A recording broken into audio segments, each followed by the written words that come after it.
Hi ladies and gentlemen, this is Diane Cardano-Casacio with the November edition of the Hot Off the Press Real Estate Market Report. This month we're going to look at some numbers and then discuss some seller and buyer specific information as we have entered into the final quarter of 2014. Alright, let's jump into the news. Some of you are listening to the talking head media may feel like the winter is already here. The big news they're reporting was that last month's existing home reports showed that sales were down. They did a little bit, about 1.8%, and everyone got excited. The headlines were saying things along the lines of, well, what's happening? Sales are starting to drop. And of course, Chicken Little, got out and started running around and saying the sky was falling. Now, I hope everyone remembers what I told you last month about these trends. If you recall, I gave you the pending home sales report.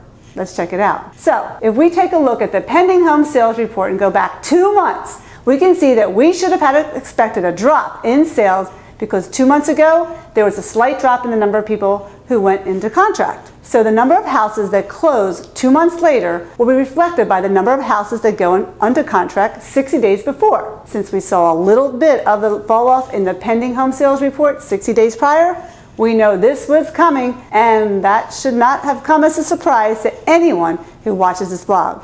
You expected that to happen because I told you it would. Now, as a matter of fact, when we look at foot traffic, which has indicated how many people will be buying in the future, we see the number of people looking into the houses right now. Let's check this out. When we look at this indicator, we can see that it did drop off a little bit. That's why we had a little less closed sales a couple of months back. But look what's taken place in the last 2 months. In the last 2 months, people looking at homes actually increased rather dramatically. So, if they're out there looking at homes, we still think that this fall and winter are going to be very, very strong. As a matter of fact, I think that this fall is going to be the best fall we've had in the last several years. And I think the winter might be the best winter we've had in the last decade. So now, will sales fall off in the fall and winter? Yes, of course it will. It happens every year. But if I'm telling you that this was compared to previous seasons, this one will fall off less and prices will continue to be strong into the new year. Now, as the market has been getting better, as the economy is getting better, people are feeling better about selling their house. Now, let's take a look on the buyer side.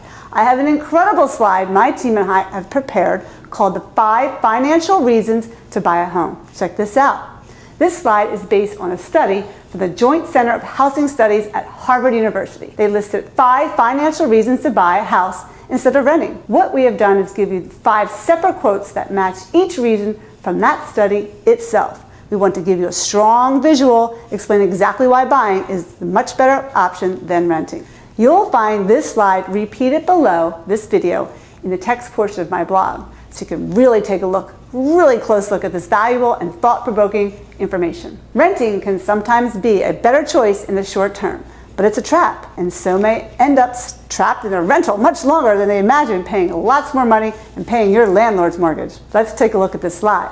This graph shows the median asking rent since 1988. This visual alone should get you to realize that going into a rental makes no long-term sense. When talking about your housing expense, if you purchase a house and you purchase it with a 30-year mortgage, a 30-year fixed-rate mortgage, your housing expense for the most part is locked in for the next 30 years. Right? From that graph, you saw that, right? Yes, we all know taxes can go up and there might be some repairs, but the big expense, the principal and interest, is locked in for a period of time. If you're in a rental situation based on this graph showing more than a 25 years trend, we can see that the only thing they're guaranteed is your housing expense is going to continue to go up some years and dramatically. And next we're going to talk about the 30-year fixed rate mortgages. Take a look at this slide. I don't think that enough time and effort is spent getting people to understand the trend and history of mortgage rates. Here's a graph of the 30-year fixed rate for this year, and we can see that it made a leap in March and it hung out between 4 and 5.5% even since. Although it seems to be high when compared to the record lows of late last year, we are still very low. We take a look at the history spanning the last 3 decades. Our friends at Keeping Current Matters put this wonderful slide together for us. Check this one out. It's a cost across time. These numbers are based on actual 30-year fixed rate and payment of principal and interest on a $200,000 mortgage. In the 70s, 8.8%, $1,600. 80s, 12.7%, $2,200 a month.